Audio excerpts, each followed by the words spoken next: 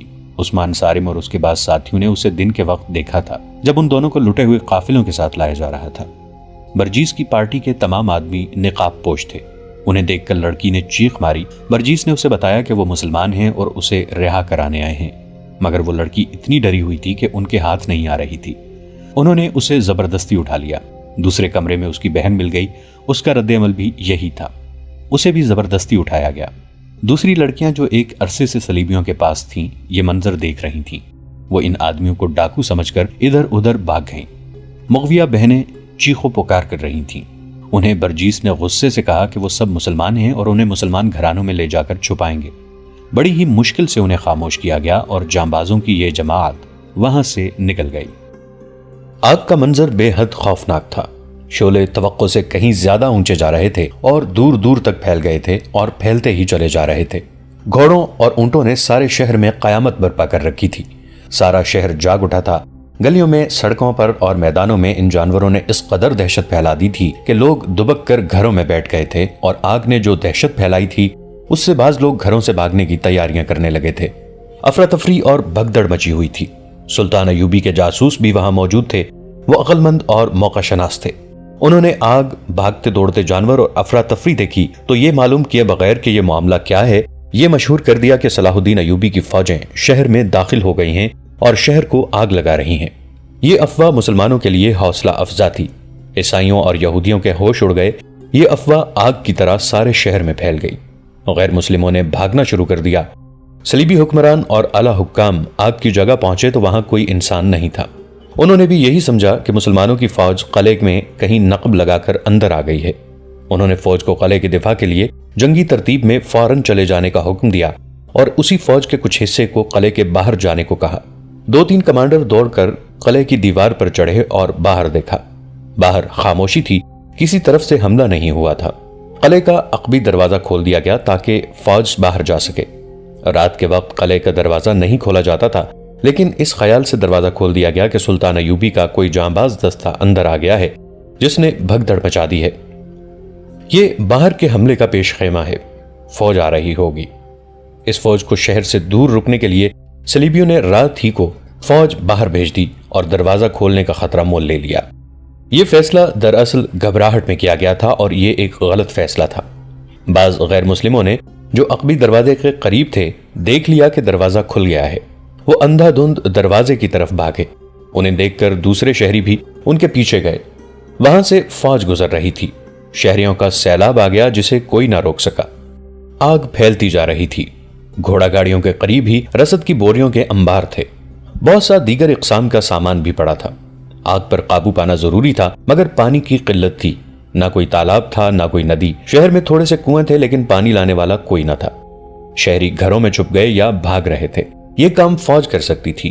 فوج کی کچھ نفری کو بلا لیا گیا اور اس کے ساتھ ہی کسی کو ان مسلمان قیدیوں کا خیال آ گیا جو بیگار کیمپ میں پڑے ہوئے تھے۔ فوراً حکم دیا گیا کہ قیدیوں کو اس اعلان کے ساتھ لے آؤ کہ وہ آگ پر قابو پا لیں تو انہیں صبح کے وقت رہا کر دیا جائے گا۔ قیدی باہر کے شور سے جاگ اٹھے تھے اور سنتری انہیں ڈنڈے مار مار کر سو جانے کو کہہ رہے تھے۔ اتنے میں حکم آ گیا کہ قیدیوں کو پانی لانے اور آگ پر پھینکنے کے لیے لے چلو۔ رہائی کا اعلان بھی کیا گیا۔ ان میں آفاق بھی تھا۔ اس کا جسم ٹھنڈا ہو کر اور زیادہ دکھنے لگا تھا۔ اس نے ایک قیدی سے کہا، صلیبیوں کی ساری سلطنت جل جائے، میں آگ بجھانے نہیں جاؤں گا۔ پاگل نہ بنو، ایک قیدی نے اسے کہا۔ ان لوگوں نے کہہ دیا ہے کہ آگ بجھاؤ اور کل رہا ہو جاؤ، لیکن یہ دھوکہ ہے۔ یہ کافر جھوٹ بولتے ہیں۔ تم ہمارے ساتھ چلو اور بھاگ نکلو۔ ہم نہیں بھاگ سکتے کیونکہ یہ لوگ ہمارے گھروں سے واقف ہیں۔ تم نکل جانا۔ جاؤں گا کہاں؟ قیدی نے اسے اپنے گھر کا پتہ بتا کر کہا۔ میں کوشش کروں گا کہ موقع محل دے کر تمہیں اپنے گھر پہنچا دوں، لیکن وہاں زیادہ دن نہ رکنا کیونکہ صلیبی میرے سارے کنبے کو سزا دیں گے۔ قیدیوں کو صلیبی لے گئے اور انہیں تقسیم کر کے مختلف کنووں پر لے جایا گیا۔